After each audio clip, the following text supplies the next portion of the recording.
women especially are primed to be emotional spenders. There are psychologists working for fashion companies that make us spend money because of this kind of fear of missing out, or fear of who we're not, or, you know, being the parts of ourselves we don't want to be. It is such a kind of an industry, isn't it, that's geared towards women and geared towards the idea of, oh, I'll just go buy myself a little treat and I'll just go buy myself a little pick-me-up, and you're not valid unless you've bought these things. And we're so kind of marketed to in that way. Your wardrobe isn't actually clothes, it's the physical manifestation of your beliefs, the culture you grew up in, the context of the time that you grew up in, your hopes, your dreams, your fears, all of that. Welcome to Off the Hanger, the fashion podcast where we delve deep into our guests' wardrobes, finding out their favourite fashion pieces and the stories behind them. This week's guest is fashion and style coach Samantha Harman. We have a brilliant chat about fashion psychology, her love of leopard print, and how, if you need to be more productive, you should change your shoes.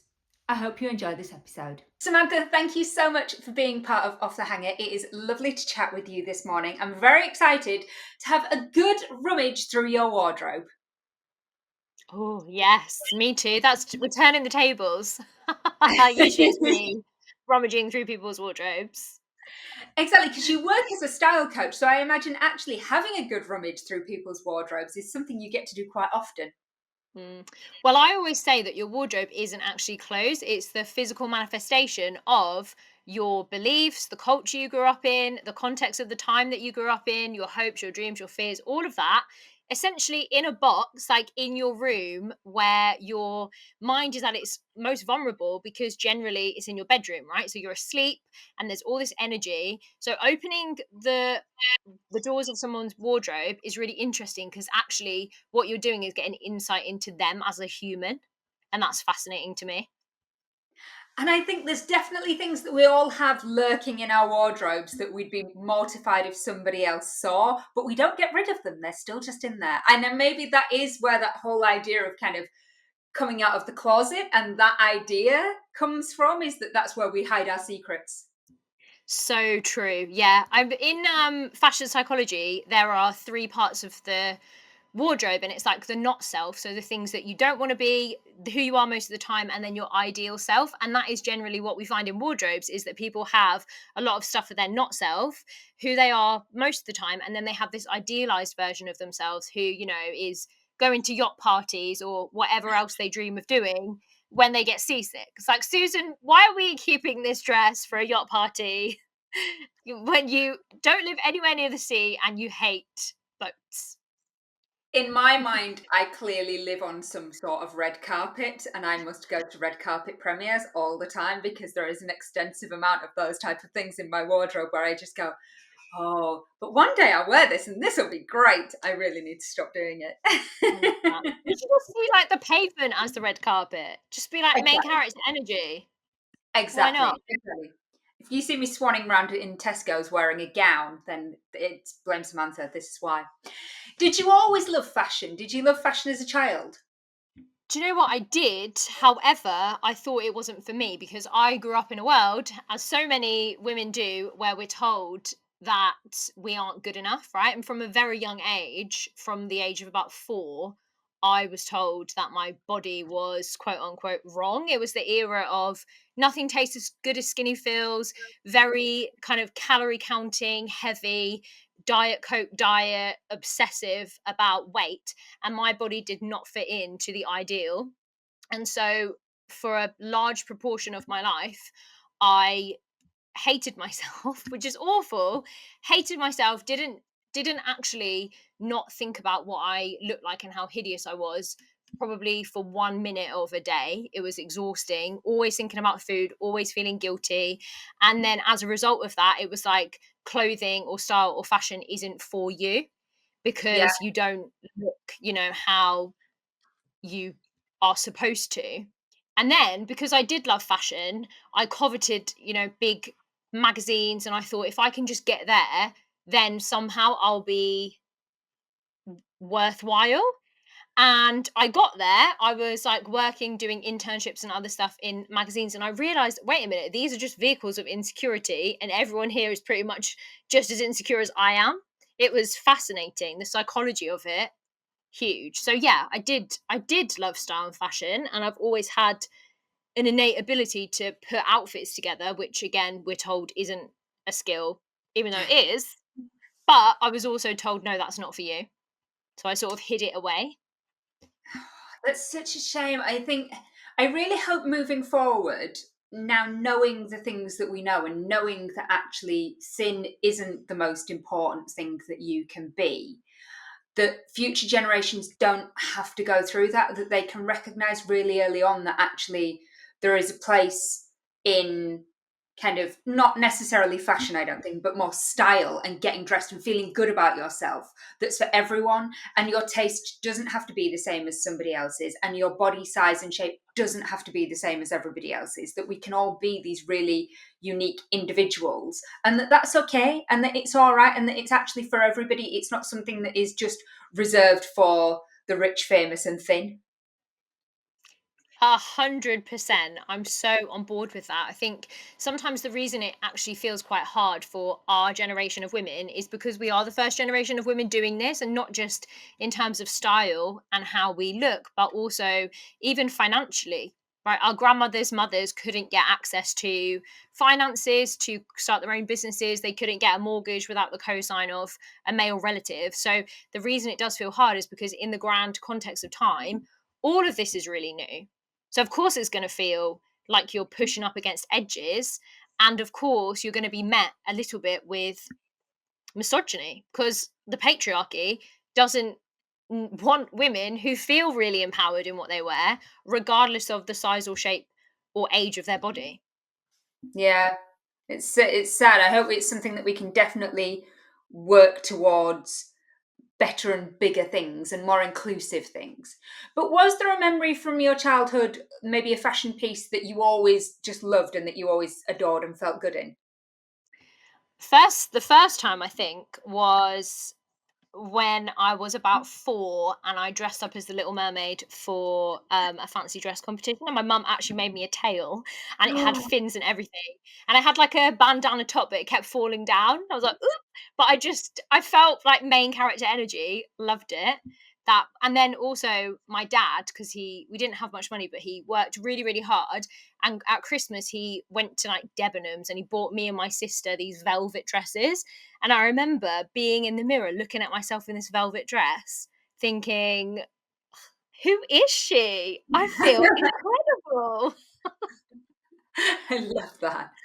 Also, I think Ariel was always my like go-to Disney princess because obviously, representation matters. And she was the first ginger princess. And I was like, look, there is one. You can be a princess and have ginger hair. It's gonna be okay. And so I love her. So I am definitely here for your outfit with the fins. The things I would have done as a child to have a tail with the fins. Oh my goodness. It was really That's good. hilarious. I mean, don't get me wrong, like, I had some proper disasters too. When I was about 11, I got really into, um I had this, like, it was from Tammy Girl, and it was a pleather blue waistcoat essentially, and it had a zip up the front. Oh my, and then I wore it to the year 6 disco with blue lipstick. I must have looked dead because I'm extremely pale and had, like, this big blue lipstick on and this blue waistcoat. The But blue's I a thought, strong choice. yeah, yeah. So, Oh, well, we live and learn. We live and learn. What's the oldest thing that you have in your wardrobe at the moment? ooh, I have quite a few vintage things, like vintage handbags, which I should probably get out a bit more, to be honest. I have got a few blazers which are, again, quite I've had for quite a long time. I think it's really important when you find something that you love to look after it. So they're the kind of things that I take to the tailor dry cleaner in my town and get them tailored and get them cleaned and get them sorted. Anything that's looking a bit, fragile or not great, take it there. I think that generally we forget that we can do that. I have a lot of Yeah. clients where it's like, "Oh, this thing's worn out or whatever, so I need to go and buy something new," when actually it doesn't cost that much to go and have things repaired, and you can keep the things that you love for longer, and then they play into your unique personal style because no one else is gonna have the look that you've put together. So I have that. I also still have I mean, I got married, it's not that old. I got married 5.5 years ago. So I still have my wedding dress from that. Ah, how nice. What's the piece in your wardrobe that gets the most compliments? I have a pair of pink boots that I wore to a photo shoot. And every time I post a picture of them, every time I wear them, every time I share them on stories, people go nuts for those boots. I think it's really cool because it shows that you can use items of clothing as a visual anchor so that people remember you from that thing. And I've had people before when I've been out at networking obviously clock my outfit, and then I've met them a year later and they've said to me, "Oh, I didn't get to speak to you about that thing, but I remember you're wearing this lime green sequin skirt." Obviously, of course she was. um, but it gives people, first of all, something to remember you by. Secondly, it gives them a reason to talk to you. If you're an introvert like me, I'm an introvert, so having those things, being able to get people to speak to me, is so helpful because I don't want to have a chat about, "Oh, the weather is nice today." I find it really awkward. Whereas if someone's coming up to you because they love what you're wearing, you're already on the same vibe as it is because they appreciate it. I've said this many a time on the podcast that this is exactly one of my favorite things about fashion.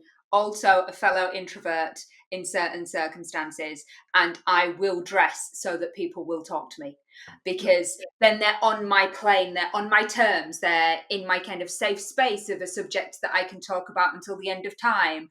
And so, if somebody comes over to me and starts a conversation about something I'm wearing, I can then chat about what they're wearing, and then it leads us into natural conversation. But I can't bear the idea of walking over to somebody cold with no chat and just going, "Oh, come here often? It's raining again." Like, what would I say? I'd just be weird and awkward, and then I wouldn't know what to do with myself, and it'd be awful. So yeah, fashion for the introverts. That's what we're leading with. Fashion for the introverts. Come on, What What's the most expensive piece in your wardrobe? You don't have to share how much it was if you don't want to, Ooh. but you can if you like to spill the tea. I have some um designer boots that I've had for a few years. And I really do think that investing in stuff like your footwear is important because my sister works in care and she always says to me, "You got to look after your feet." So it's important actually not to skimp on the shoes that you wear. So I have some relatively expensive designer shoes which I've had rehealed, which I've worn for the last few winters. They really do stand the test of time. But the thing that I've been saying to people recently is, with the cost of everything, with fast fashion brands competing with the likes of, Shein, Temu to get things out the door, the quality is decreasing of what we might consider to be mid-range pieces, but the cost is going up. So Mhm. actually, you are better off spending your money where you wear it most, but also investing in the key pieces that you are going to wear a lot, because otherwise you just get into this endless perpetual cycle of keep having to buy the thing, it keeps going wrong, it's not quite what you wanted, and then you have to find something else, and it's a waste of your time and money. So investing in those boots, yeah, at the time it was like, you know, but I absolutely love them, and they very much speak to who I am as a person because they're red, like red knee-high boots.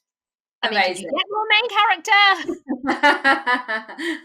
I love that for you. That's fabulous. What's the newest addition lurking in your wardrobe?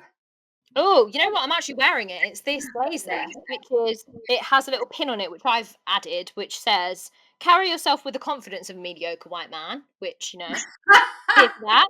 I added that bit I myself. love But this that. actually it's only from River Island. But again, if you learn how to look at things with the eye of a stylist, like, is that good quality? Is that gonna last? Is it something that's gonna stand the test of time?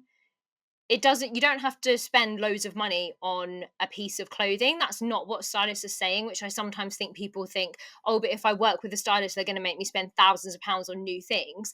Actually, we're training you to look at things with the eyes of a stylist. So if something looks good for the price and it speaks to who you are as a person and you're going to wear it a lot, good, get that.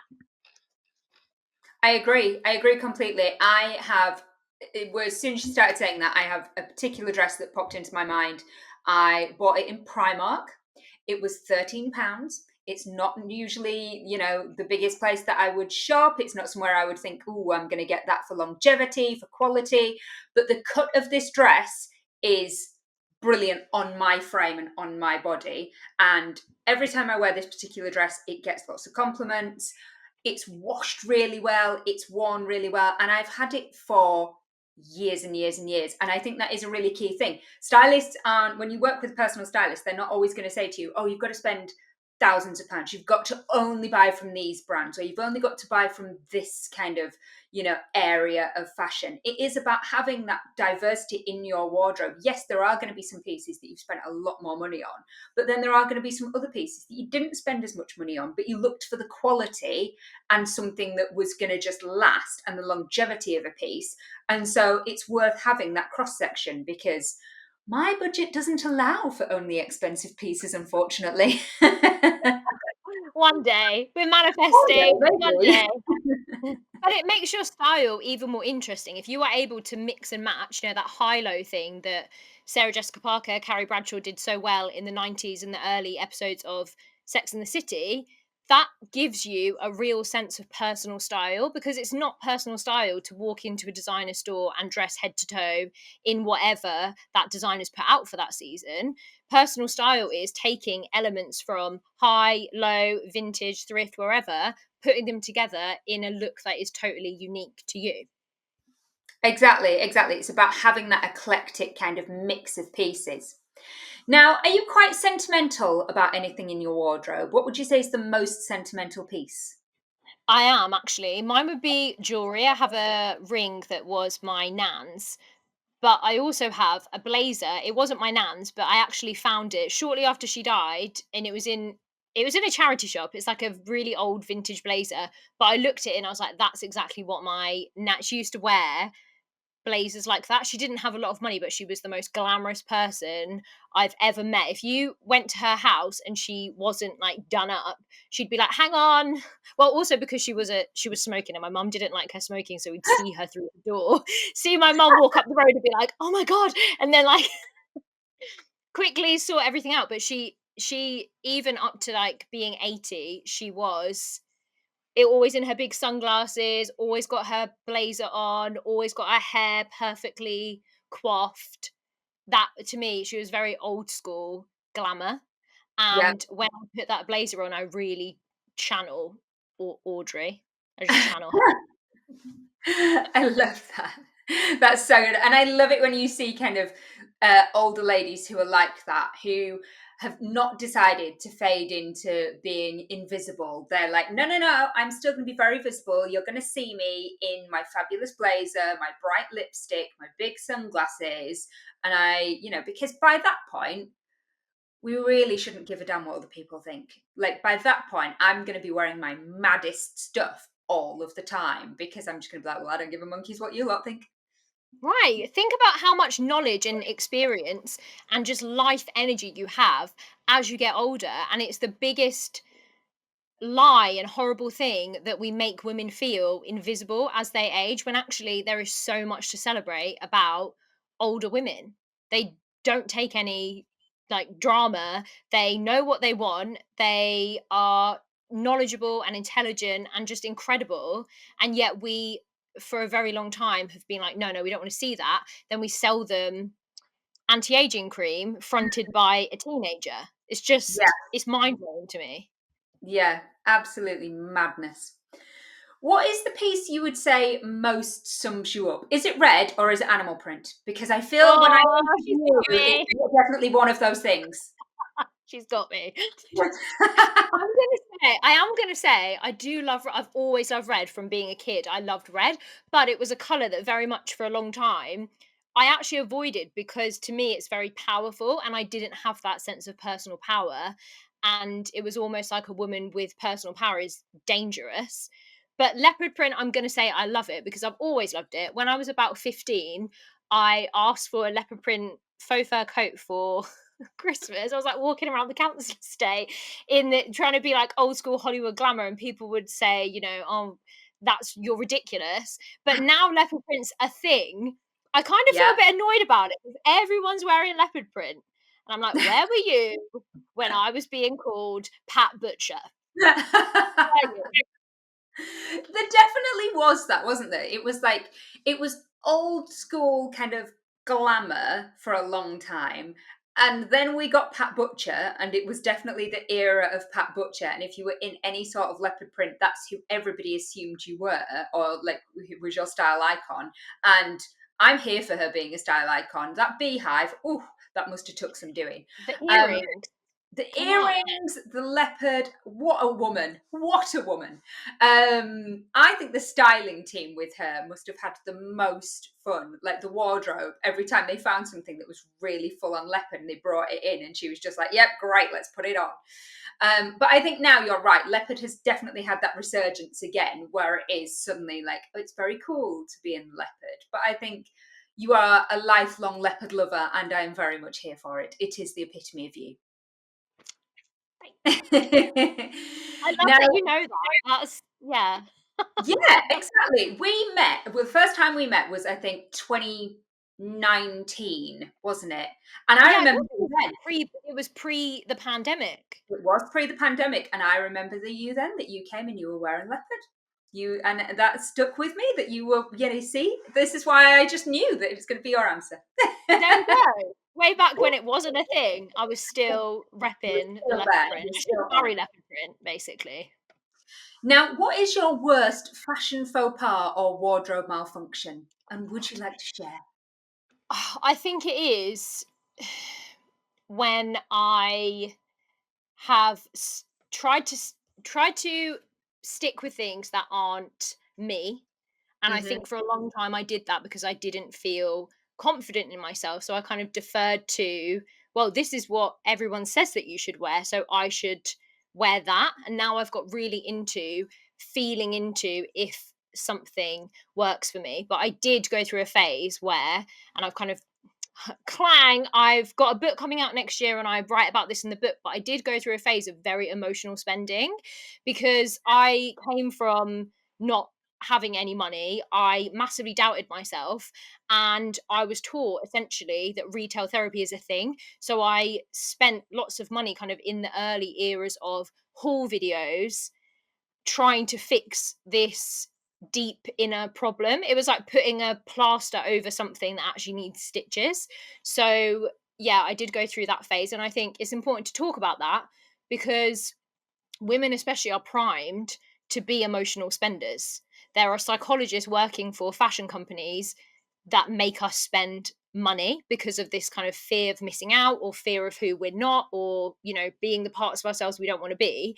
And it can be a source of shame, like it can be something that women worry about getting help with, or they don't want to contact a personal stylist and ask them because they're scared of being judged about the mistakes that they've made. Like, we've made mistakes is likely why every personal stylist genuinely, I think, becomes this because they have all of those experiences and they totally get what you're saying when you say, I don't like what I look like. I feel like a monster. I'm spending too much money. Ugh, we get it because that's also been our experience. Yeah, and I think it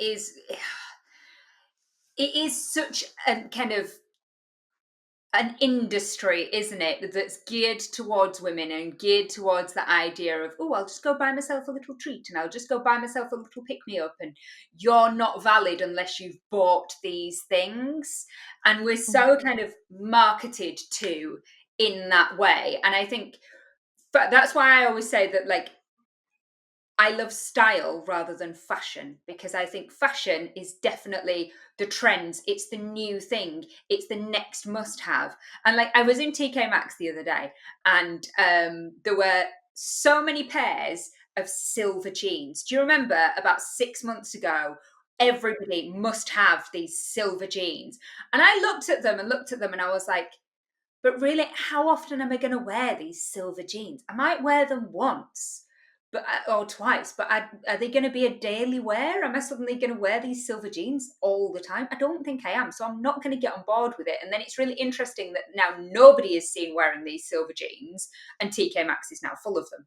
And I think it is that cycle of trends of knowing what trends to jump on and go, actually, that's a bit of me and I'm into that. Great. And I'm going to wear that for a long time, or just going, no, that's a flash in the pan and I shouldn't get involved there. Yeah, totally. And actually studies show that if you are someone whose look is modern, you are seen as more competent in leadership, whereas if your style is perceived as dated, you are seen as having dated skills. So there is something to be said for keeping your style fresh, but like you said, that doesn't mean jumping on every single trend. It's about knowing yourself and knowing, this is for me, this isn't for me. And the trend cycles are getting faster and faster. Like you said, the silver jeans, that was 6 months ago, now they're on the discount rack in TK Maxx. But the cycles of fashion are so fast that you may as well just stick to your own personal style anyway, because by the time you've invested in the latest look, you're already behind. And I think the people I tend to follow on Instagram tend to be more of the people who have their own unique sense of style rather than being a follower of fashion. Yes, every now and again they might throw a trend in there that they're into or whatever, and that's cool. But they do tend to be that more, this is my personal style. And it doesn't speak of any sort of era. It's not dateable in that way. It's just very much them and their expression of themselves, which I think it's a place I aspire to be. Love Well, that. you mentioned the red boots, which I am absolutely here for. And some pink boots, I believe, earlier as well. What are your favourites? What are your favourite shoes? I love shoes. I can't. Shoes are my kryptonite. I absolutely love them. I really get excited about this time of year in the autumn because I do love a statement boot. Obviously, leopard print is a thing. I've just got my new boots for the season. Of course, they are leopard print. But I also really like wearing shoes when I'm working. And it's something that I often advise my clients to try if they are someone who works from home, because it's a psychological anchor. It's like, okay, I've got my shoes on, I'm ready to do business. And so I have shoes that are like kitten heels, or they've got a lot of embellishment on them, that I love to walk around the house in and sit at my desk in, because it's like boss mode when I've got my shoes on. That's such an incredible idea. I've never even thought of that. It's so interesting, that kind of psychological aspect of fashion and how we approach things, and how just the impact of wearing something different can change our levels of productivity. Right, yeah, it's enclosed cognition. It's the psychology is that what you wear symbolizes something to you. So when you put it on, you associate yourself with those characteristics that are symbolized by the item of clothing. See, people think fashion's so frivolous. Actually, like, it's science, people, okay? We know our stuff. So it means that you behave in different ways when you wear something. And when you're at home, you're used to wearing your slippers or your socks. Your brain is in resting mode, because traditionally our homes are a safe space where we rest. But now we are the generation of having to work at home on the kitchen table. So the lines are really blurred. So, how can you separate those different parts of yourself? By using your clothes to do it. Yeah, the easiest way is just changing your shoes. Mhm. Now, we have spoke about not jumping on trends and, not following fashion as much, but is there a piece that you're lusting after? Something that's a dream fashion item that if you were given it, irrespective of cost or practicality, it would be the top of your wish list. What would it be? Do you know what? It's not actually new, but there is a Victoria Beckham leopard print trench coat that she did in about, I think it might have even been like 2019, 2020. I saw it in Harrods in real life, and I I dream about that coat. That coat is my Roman Empire. So, Vicky, if you're listening to this and you've got a spare one that is in, a size that I can wear, I would love to have it.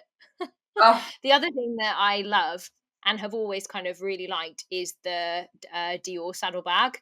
I'm I'm manifesting like I will be going to Dior and getting myself a Dior saddlebag, even though in around 2017, 2018 they had a huge resurgence. I do still think that it is a classic bag, but it it's a bit more edgy because they bring out different, styles and shapes, so you can speak to your own personal style with that bag. And yeah. also, Dior, quite a lot of their stuff is still handmade, whereas actually sometimes you buy a designer bag, you think, oh, it's made at the atelier and it's handmade. It's not. So knowing that about your labels is also important when you're making a investment in a piece of fashion. Yes, there was one very big designer brand recently, wasn't there, that got flagged up as their bags had a made in Italy label on them, but they weren't technically being made in Italy. And so people were paying for this very high price tag, but they were getting nothing more than a high street bag made in the same factories as the high street bags, which, when you're paying that amount of money, you expect better quality than that.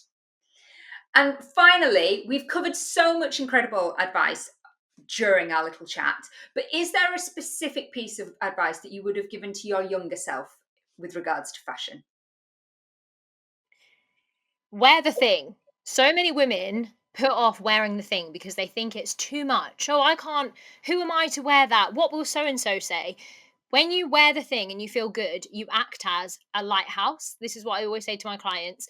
You create this ripple effect, and other people will see you and they'll think, wow, that woman has confidence that has encouraged me to go and do the thing that I was putting off because I was lacking confidence in myself. You're actually setting off a powerful ripple effect when you do show up in the world as who you were always meant to be. Because who you were always meant to be is always there. You should always be living on purpose, but it's the world that tells you, no, that's wrong. No, those parts of you are sinful or shameful. You should feel guilty for that. You should hide that away. That's not you. So, uncovering all of those layers and being able to wear them essentially is powerful. So, powerful in a world that tells you not to do that, and you never know who you're going to inspire.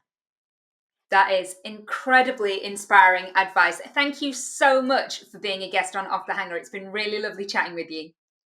Thank you so much for having me. Well, I hope you enjoyed that. If you did, please remember to recommend Off the Hanger to a friend.